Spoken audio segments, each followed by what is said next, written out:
नमस्ते मित्रों, मैं डॉक्टर भारती चुन्नीबाई भट्ट आज आपके साथ जो बीती हुई कड़ी में हमने खांसी के 2 प्रकार लिए थे, बाकी के 2 प्रकार हम आज आपके साथ चर्चा करेंगे। आप सुनेंगे कि खांसी को सामान्य समझने पर कितना विकृत स्वरूप हो जाता है और कितनी बीमारियां फैलती हैं। खांसी का तीसरा प्रकार हम आपको बताएं तो खांसी बहुत लोगों को आती है। उसमें एक है टीबी के पेशेंट, उसको भी खांसी आती है, लेकिन उस खांसी में अस्थमा के रोगी को खांसने के बाद थोड़ा सा कफ निकलता है। टीबी के पेशेंट को खांसने पर कोई तकलीफ नहीं होती है, उसको लगता है कि ये तो सामान्य खांसी है। हट्टे कट्टे व्यक्ति को भी टीबी हो सकता है। हमारी एक मान्यता है कि टीबी का रोगी पतला मरियल सा हो जाता है। ऐसी बात नहीं है। हट्टे कट्टे लोग भी टीबी के पेशेंट बन जाते हैं क्योंकि उसको मालूम ही नहीं है कि मुझे टीबी है। सामान्य खांसी समझ के वो उसका कुछ न कुछ उपचार करता रहता है। आयुर्वेद में और पुराने जमाने में इस रोग को राजरोग बोलते थे और ऐसे रोगी को अलग कमरे में रखते थे। आज के युग में पूरे फैमिली के लिए एक कमरा होता है, तो रोगी के लिए अलग कमरा कहाँ से लाए? हॉस्पिटलाइज तो कर नहीं सकते। तो टीबी के पेशेंट को जब लगे कि मुझे खांसी है, कफ नहीं निकलता है, कोई दर्द नहीं है, ऐसी सूखी खांसी जब आपको आए तो आपको तुरंत आपके ब्लड का चेकअप करा लेना चाहिए।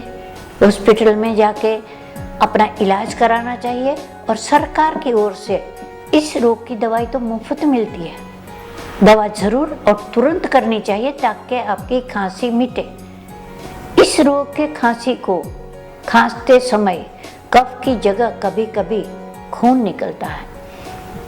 ऐसे दिन आने से पहले खांसी को रोकना जरूरी है।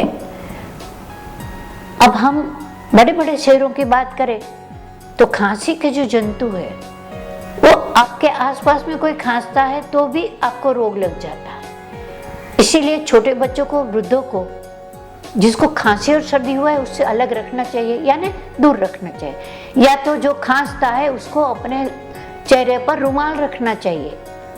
उस रुमाल में यूकेलिप्टस तेल के कुछ बूंदे डालनी चाहिए। यदि रोग फैला है कोई ऐसा, और या तो आप ट्रेन में या बस में ट्रैवल कर रहे हैं, मॉल में गए हैं, मार्केट में गए हैं, तो आपको तो नहीं मालूम कि आपके इर्द गिर्द चलने वाले लोग या गाड़ी की भीड़ में जो खांसते हैं वो टीबी के पेशेंट नहीं हैं।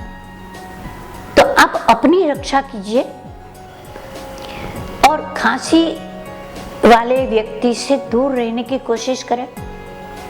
यूकेलिप्टस ऑयल इतना सुंदर और असरकारक है कि आप उसको रोज अपने पर्स में रख के 2 बूंद रुमाल में डालें तो आपको बहुत से खांसी के रोगियों की असर नहीं होगी।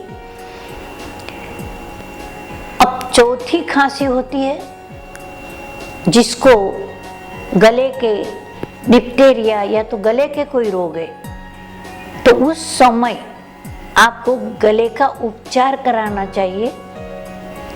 यदि गले में आपको लगे तो खराश है, सूजन है, तो आपको हल्दी लेके उसमें घी मिला के 1 गिलास पहले पानी पी लीजिए।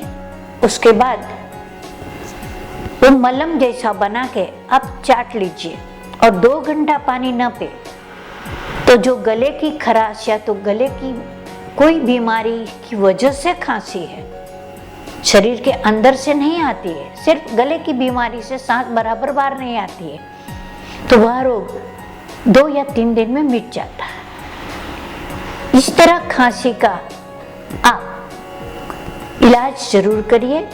इसको सामान्य रोग मत समझिए, क्योंकि आप सामान्य खांसी का उपचार नहीं करेंगे तो भविष्य में आपको पहले अस्थमा हो सकता है, उसका भी सही इलाज ना हुआ तो शरीर क्षीण हो जाने की वजह से टीबी के जर्म्स जल्दी आपके शरीर को पकड़ लेंगे और आप बड़ी बीमारी के भोग बन सकते हैं। इसीलिए आपको खांसी रोकने का तरीका समझ लेना चाहिए। अब हम सोचे कि मैग्नेट कैसे खांसी रोकता है, या तो आपको कैसे शक्ति देता है कि आपको इर्द गिर्द हुए जो लोग खड़े हैं उनके रोगों का आपके ऊपर असर न हो। यदि रोज आप आगे हमने बताया है कि मैग्नेट पानी कैसे बनाया जाए, यदि वही पानी यदि आप पूरे परिवार को पिलाएं तो आपके अंदर की जो शक्ति है, जो आप खाते हैं उससे जो शक्ति बनती है वो बनी रहती है और आपके शरीर को दूसरे जर्म्स नहीं लगते हैं। तो कायम यदि स्वस्थ रहना है तो मैं तो यही कहूँ कि एक चुंबक पर पानी रख के पूरे परिवार को वह पानी पिलाते रहिए और रोगों से अपने आप को सलामत रखिए। आज यह कड़ी यहाँ समाप्त करते हैं, आपसे इजाज़त लेते हैं। खुश रहिए, स्वस्थ रहिए और बार बार हमसे मिलते रहिए। नमस्ते।